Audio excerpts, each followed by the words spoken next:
And we begin with this news on the Republican assault on civil rights and free speech. This is all part of Florida Governor Ron DeSantis' attack that has turned on Disney after going after equal rights. It started with the so-called Don't Say Gay bill that was signed into law last month. Today, the Florida Senate has a bill punishing Disney financially because the company stood by what it calls its values, as well as many of its employees who may identify as LGBTQ, to say nothing of people who want to visit Disney in their parks. So today's bill could hit Disney with millions of dollars a year in new taxes. Republicans are clear that this is basically the use of government power to go after a company for its views or values, that it is a penalty tax because they supported equal rights. And this has become something of a litmus test on the right, especially among those who are positioning presidential runs. Senator Cruz is also attacking Disney with the bizarre claim, wait for it, and yes, he does want attention for it, but also it is both damaging enough and dumb enough, and he has enough power as a senator that we have to deal with it. Mr. Cruz now says the company could include cartoon sex scenes in children's programming. There are people who are misguided, trying to drive, Disney stepping in saying, in every episode now they're going to have, Mickey and Pluto going at it. Like, really? Thank you for that image, Senator. But it's just like, come on, guys. Like these are kids, and you can always shift to Cinemax if you want that. This is standard political propaganda. Ted Cruz makes a false hypothetical accusation against Disney or some people and then acts as the defender of the thing that's not happening. And that brings us, as we start the hour, with a double fact check. Fact check number one. Mickey Mouse and Pluto are cartoon animals. They don't go at it. They've never gone at it. And as far as we can tell, and this is the news, the only people in the world publicly conjuring that image, whatever you want to make of it,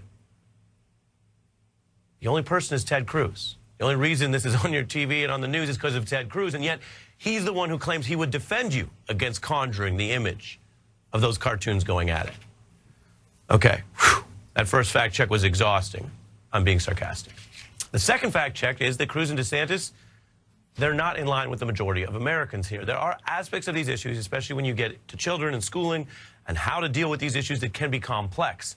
But on the big questions, about 8 out of 10 Americans support the laws that protect people against discrimination, be that discrimination based on gender identity or these related issues, and the numbers are quite high, as well as when you get into racial discrimination. The fact is there is broad support across America, including among independents and self-identified conservatives, to let people be themselves and to not let them be sanctioned or punished for who they are.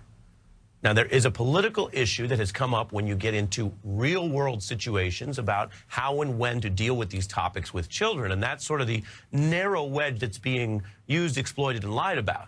But writ large, what Disney's saying is what most Americans are saying, and it's what people like DeSantis and Cruz are apparently very upset over. New attacks from the right, trying to fire up a very specific part of the base that, as we've shown you, in terms of a measurement, and I say this with all fairness, it's not all Republicans, it's not all conservatives. It's a much narrower subset that these people think they need, apparently, for a future presidential election. And meanwhile, everyone else has to pay the cost. Disney with money, and a lot of other people with a lot more on the line. Let's get right into it. I'm joined by Che Komanduri, a veteran of several presidential campaigns, including the Obama campaign, and Liz Plank, the author of For the Love of Men, which explores many of these issues, including feminism, masculinity. She also hosts the Recount Live and has given a lot of thought to all of this. So welcome to both of you. Thanks, Ari. Good to be here, Ari. Good to have you. I could divide this up any number of ways. I'm not going to assign who has to represent Pluto against Ted Cruz's cartoon defamation. We'll skip that. I'm going to go to Che on the politics and then Liz on the philosophy, on the rights and policy, if you will. Che, I cite the numbers because there are other issues, certainly some racial issues, where we do see real big divisions in our society, especially when you get to the details of look at the racism in policing, how do you fix it, wide disagreement. We cover that a lot. What's striking here is the numbers I showed. A lot of Americans, a vast majority, when asked point blank, do you want this kind of discrimination, they say no. So what do you see in the politics here coming out of Florida and Ted Cruz? Well, first, let me say that I'd be happy to represent Pluto. Pluto was a great dog, very loyal, wonderful, great character. But I do think politically this is a bit of a misread that the Republicans have made based on Glenn Youngkin's victory in Virginia last year, where he used culture war attacks, and also a bit on Ron DeSantis and the fact that his poll numbers have held very steady. They haven't really gone down since he's been doing this. As to why they're doing this and the nature of this, I think it's a kind of a complicated issue, but I think we can say quite bluntly, what Ted Cruz is really trying to do there with using this QAnon-inspired pedophilia-style attacks of endangering children, the GOP is trying to mainstream QAnon. They're trying to bring sort of the QAnon energy and the vibe into the GOP. And if that seems kind of far-fetched to you, remember what they did with birtherism. They did the exact same thing. They took something that was on the fringe, and they very successfully mainstreamed it into the Republican Party so they could draw upon those energies going into the midterm. Now, I think the problem for Democrats politically is for a lot of working class voters who might be open to these sorts of appeals, we simply have not been able to deliver the things that we had promised that we would deliver to them. Now, you can blame Joe Manchin for that. I think a lot of blame lies there. You might blame Joe Biden for that. But the reality is voters blame Democrats for not getting things done and seeming to be ineffectual. Liz? Yeah, so I am definitely Team Pluto. I didn't have Ted Cruz talking about Pluto and Mickey being gay on my bingo card for the year, but here we are. I have to agree. I think that this is a very big distraction, right? From the issues that Americans really care about, which we know what Americans care about. They care about the inflation right now, the fact that they can't afford gas, and putting food on their tables to feed their kids, making sure that their kids can breathe clean air. But this is a great distraction from the fact that, the rich are getting richer, and that CEO pay has gone up 19% since last year, and that a lot of the policies that the Republican Party is presenting, if there is a Republican agenda at this point beyond this, Pluto and Mickey and whatever, the green M&M or whatever next thing it is, next iteration of this culture war that we end up encountering, they don't have a lot to bring to the table. And so what we're seeing in your perfect intro, chef's kiss, really, is this strawman argument, right? That Disney somehow is creating this storyline which Disney has never talked about creating in the first place. And what Disney's doing is really largely uncontroversial, right? Standing with children, no matter how they identify, not a controversial statement. Disney wanting to make sure that their characters are diverse and represent, the 50 million school children who are actually, largely, the majority of them are non-white. And so the fact that Disney is going to create characters that look like the children who are watching these shows is not a controversial thing. Right, and you just hit on it, Liz, the issue of the generational change. It's no accident we're talking about the future generation, the children, the next people who will populate society, because there's clearly something about that is threatening. I think we've all experienced so many political cycles around that with race. Race is America's original sin. It remains a huge challenge. And Donald Trump put resurgent, open appeals to bigotry and racism up on the national stage in a way that we hadn't seen directly in decades. The racism was there, but it was handled differently. So that we know.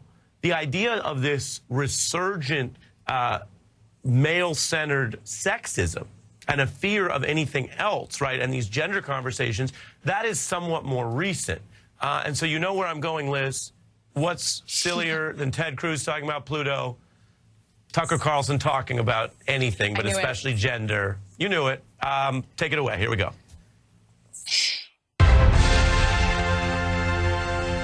Once a society collapses, then you're in hard times. Well, hard iron sharpens iron, as they say, and those hard times inevitably produce men who are tough, men who are resourceful, men who are strong enough to survive. And then they go on to re-establish order, and so the cycle begins again.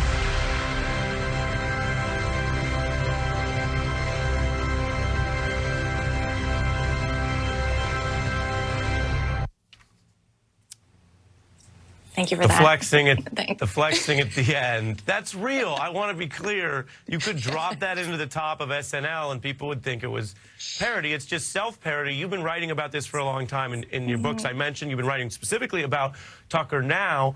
That's the originals for people who get their 5 hours of Tucker's programming and then want the originals stuff. I want more. Well, that's what you're going to get. What do you see here as the threat?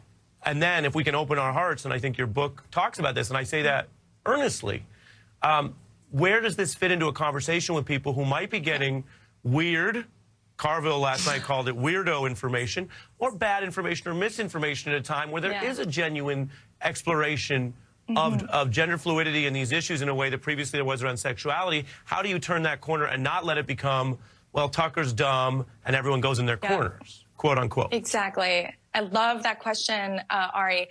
For a party that is obsessed with masculinity and manly, strong men, I can't think of something that is least strong or more weak, I guess, than going after queer kids and children in general and going after underpaid teachers, right? That I can think of something, weaker than going after someone who is half your size, right? So that's number one. Number two, to the point of your question, what Tucker Carlson is speaking to, and I think he is very talented at this, is that he's speaking to real things. In this trailer that we just saw, you would truly at the root of that is that there are dwindling testosterone levels. So this is a real thing, right? But it's not because men aren't men anymore and because they're drinking soy lattes. It's because, or again, watching Disney movies with Pluto in there. It's because of climate change. It's because of the lack of governmental regulations when it comes to plastic and BPA and things that we're ingesting. The studies are showing that we eat the equivalent of a credit card of plastic every week just from the products that we're handling. So this is a real issue for men. Men's health is an important thing that we should all care about. But saying that this will be solved through red light therapy and bromeopathy and this really pseudoscience crap is dangerous to men, and it exploits their real fears, which I think are valid and that we need to address as a society. Yeah, as you say, the people purveying this are different than the people who might be what we sometimes in the COVID context have called information victims, and they're getting all this, and as you say, they may have other valid concerns that relate. Look, we're just scratching the surface in the conversation. I do feel that we address the stupidity, always part of our job in the news, but also got to the import. So I want to thank Liz Plank. Che comes back later in the hour. Thanks to both of you. And let me tell them what we have coming up. You know, on The Beat, we do these special reports. Well, I have a new one.